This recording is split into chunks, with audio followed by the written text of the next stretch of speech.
Alright, so in today's video I'm going to show you how to use a riding lawnmower. Now this one here is a Husqvarna, so if you have a different brand it might be different, but honestly most riding mowers are going to operate in the same general principle. They're all going to have pretty much the same controls. The only thing that's really going to change much is going to be the location of the controls, the layout of them. But generally speaking, they're all going to be more or less the same. Now, first, I'm going to show you one useful little trick that I did to this one here. Is I drilled a hole in the grass chute and a hole up here on the hood, and I use a bungee cord to keep this up and out of the way when putting it in a garage. I mean, this thing makes the mower an entire extra foot or two wider. So that's a useful trick that you might want to look at doing if you have storage issues. So the first thing is going to be to actually start the mower.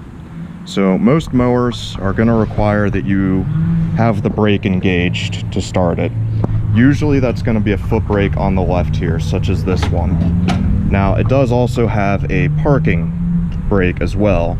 So to engage that, you push the pedal down, pull up this lever here, and that engages the brake. And you can start this one either with it locked in place by the parking lever there, or you can hold it down with your foot manually.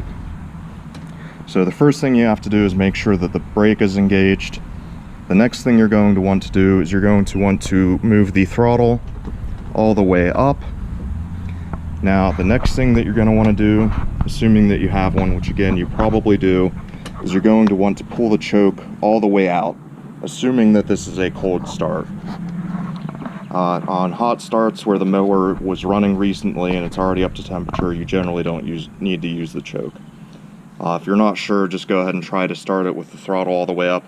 If it starts, then you're good. If not, then try giving it some choke. But first I'm going to show you the other controls, just because I won't be able to talk over the mower once it's actually running.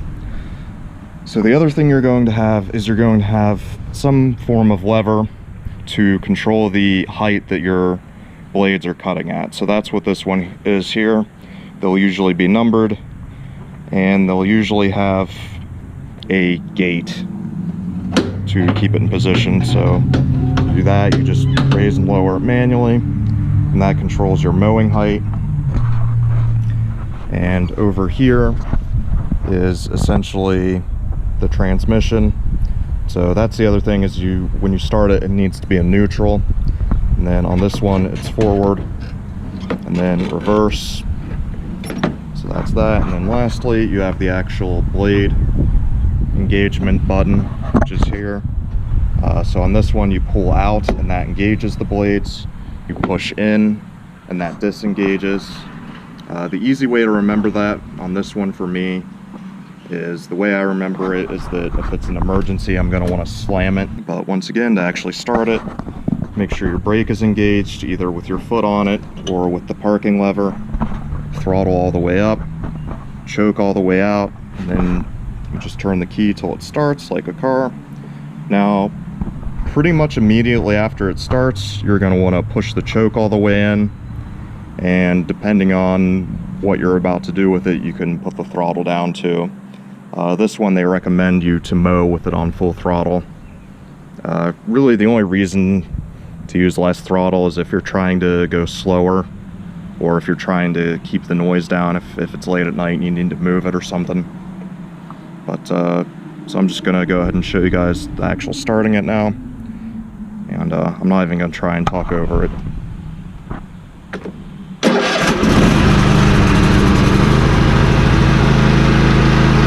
Another thing to be aware of is that most newer mowers are going to have a safety disengage.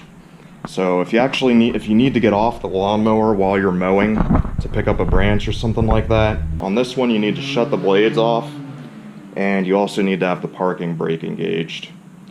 So keep that in mind. Otherwise, even if you just stand up for a brief second, or even if you get bounced out of the seat a little bit, it can actually start to cut out. Another thing to be aware of is, I didn't realize this at first on this one, but on this one here, it actually has two different run modes. So this one here is just on and running all the way to the right there. But if you want to mow in reverse, you have to put on this one here. So that's something else to be aware of that you might have. It basically does the same thing that it does when you try to get off of it with the blade spinning or with it not in park. It'll immediately start to cut the engine out. So that's something else to keep in mind on a newer mower such as this one. So this mower might be a little bit different than most of the other ones out there as far as putting it in gear. Most other lawnmowers, I think, or at least I know my grandmother's, is so on hers you have individual gears, and basically to put it in gear you stop the mower, and the brake is also the clutch. So you put your foot on the brake / clutch, and then you select the gear you want, and then you let it out again. On this one, however, basically you take your foot off the brake and you just push it to wherever you want to be for speed. It's kind of more like the throttle on a boat or an airplane in that regard, not to be confused with the engine speed throttle. So as I mentioned before, every riding mower is going to be a little bit different, but generally they should all be similar enough to this one that this video should be able to hopefully help you figure out how to operate it. So I hope you guys found this video helpful, and I will see you next time.